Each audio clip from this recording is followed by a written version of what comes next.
Bismillahirrahmanirrahim. Assalamualaikum warahmatullahi wabarakatuh. Alhamdulillahirrabbilalamin. Allahumma sholli ala sayyidina Muhammad wa ala ali sayyidina Muhammad. Anak saudara sekalian, alhamdulillah hari ini kita akan masuk di pembelajaran tema 3 makanan sehat, subtema 3 pentingnya menjaga asupan makanan sehat pada pembelajaran kelima dan ke-6. Nah, anak saudara sekalian, seperti biasa sebelum kita belajar, marilah kita membacakan doa sebelum belajar. Bismillahirrahmanirrahim. Rabbi zidni ilman warzuqni fahman.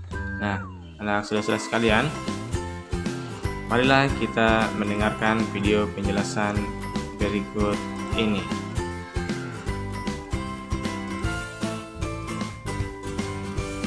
Berikut ini organ pencernaan manusia beserta fungsinya. Mulut berfungsi untuk mengunyah makanan menjadi lebih halus agar lebih mudah ditelan. Kerongkongan berfungsi memindahkan makanan menuju lambung dengan gerakan peristaltik. Lambung berfungsi memecah makanan dan mencerna makanan dengan bantuan enzim. Usus halus berfungsi sebagai tempat penyerapan sari-sari makanan.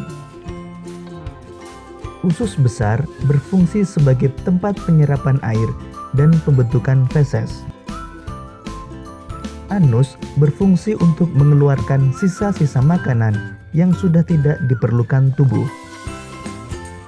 Selanjutnya, mari kita ulas kembali beberapa gangguan pada sistem pencernaan manusia.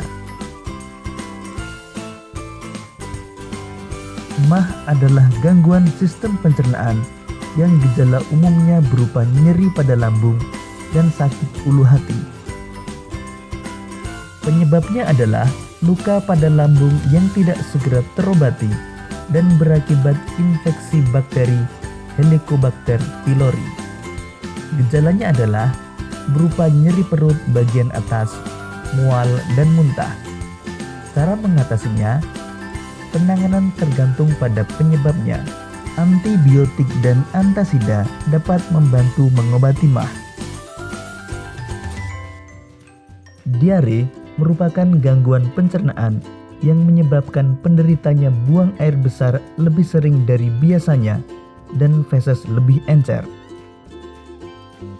Penyebabnya adalah infeksi virus pada usus besar dan alergi makanan. Gejalanya berupa diare, meliputi perut kembung atau kram, tinja encer, rasa mulas, atau terkadang mual dan muntah. Cara mengatasinya, biasanya diare akan sembuh dengan sendirinya dalam beberapa hari. Hal yang perlu dilakukan adalah dengan beristirahat yang cukup dan banyak minum supaya tidak mengalami dehidrasi. Sahabat cerdas, pada pembelajaran sebelumnya, kita telah belajar tentang beberapa hal yang dibutuhkan dalam membuat iklan layanan masyarakat. Sebelum memerankan naskah iklan, kita juga perlu mempersiapkan perlengkapan pendukung iklan. Dan berikut ini beberapa hal yang harus diperhatikan saat menampilkan iklan. Pertama, melakukan kontak mata dengan penonton. Kemudian, tidak menutupi pandangan mata penonton, menggunakan suara yang lantang, intonasi yang jelas, serta ekspresi yang tepat dan sesuai, dan menggunakan bahasa tubuh yang baik dan penuh percaya diri. Sahabat cerdas, keragaman tidak menghalangi sebuah bentuk kerjasama. Sebaliknya, keragaman justru semakin memperkuat kerjasama.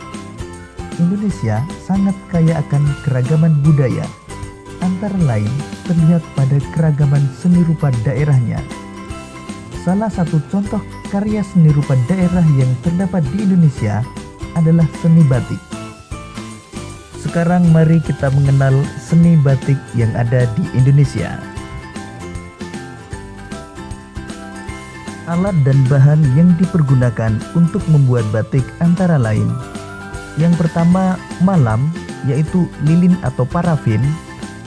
Kemudian canting, kain, wajan dan kompor, serta gawangan, yaitu tempat untuk meletakkan batik yang akan digantung. Berikut ini beberapa contoh motif batik Nusantara.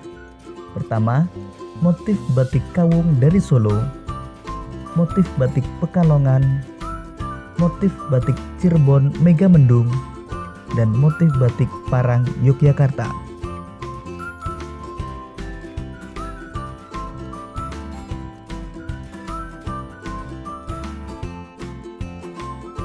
Terdapat 3 teknik pembuatan batik.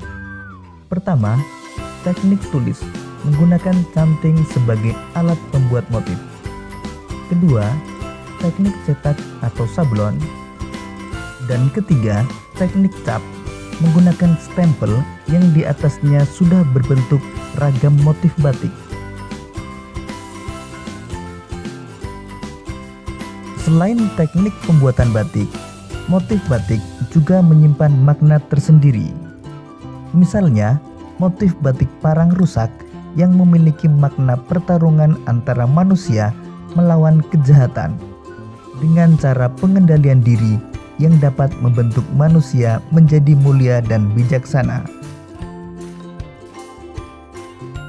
Sahabat cerdas, keragaman corak batik Nusantara merupakan kekayaan yang tak ternilai bagi bangsa Indonesia.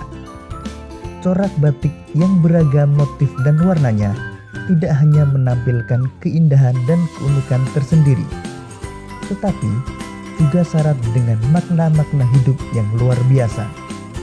Batik tidak hanya berasal dari satu daerah, misalnya Pulau Jawa, namun batik juga berasal dari daerah lain dengan ciri khasnya masing-masing, seperti batik Bali, batik Kalimantan, batik Minangkabau, batik Toraja, batik Flores, batik Halmahera, dan batik Papua. Nah, itulah tadi penjelasan tentang materi hari ini. Ya, mulai dari beberapa penyakit yang telah sebelumnya juga kita pernah singgung, dan juga terkait dengan iklan serta pakaian atau corak batik yang ada di Indonesia, beberapa contohnya. Adapun tugas Ananda pada hari ini, yang pertama itu adalah apa yang dimaksud dengan penyakit MAC. Apa itu penyakit MAC? Yang kedua, apa yang dimaksud dengan diare? Yang ketiga, apa penyebab dari penyakit MAC? Apa penyebab dari penyakit MAC? Dan yang terakhir, yang nomor 5,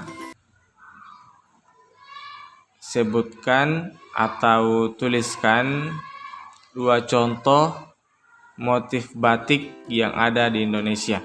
Motif apa saja? Ya, jadi itu 5 nomor tugasnya untuk hari ini. Jangan lupa Anda kerjakan, insya Allah akan disetor hari Senin atau hari Selasa. Ya, demikian pembelajaran kita hari ini. Kembali kami ingatkan, jangan bosan-bosannya untuk melakukan kebaikan-kebaikan, berbakti kepada kedua orang tuanya, membantu kedua orang tuanya sebisa Anda. Yang juga paling penting adalah melaksanakan ibadah sholat 5 waktunya atau puasa sunnah.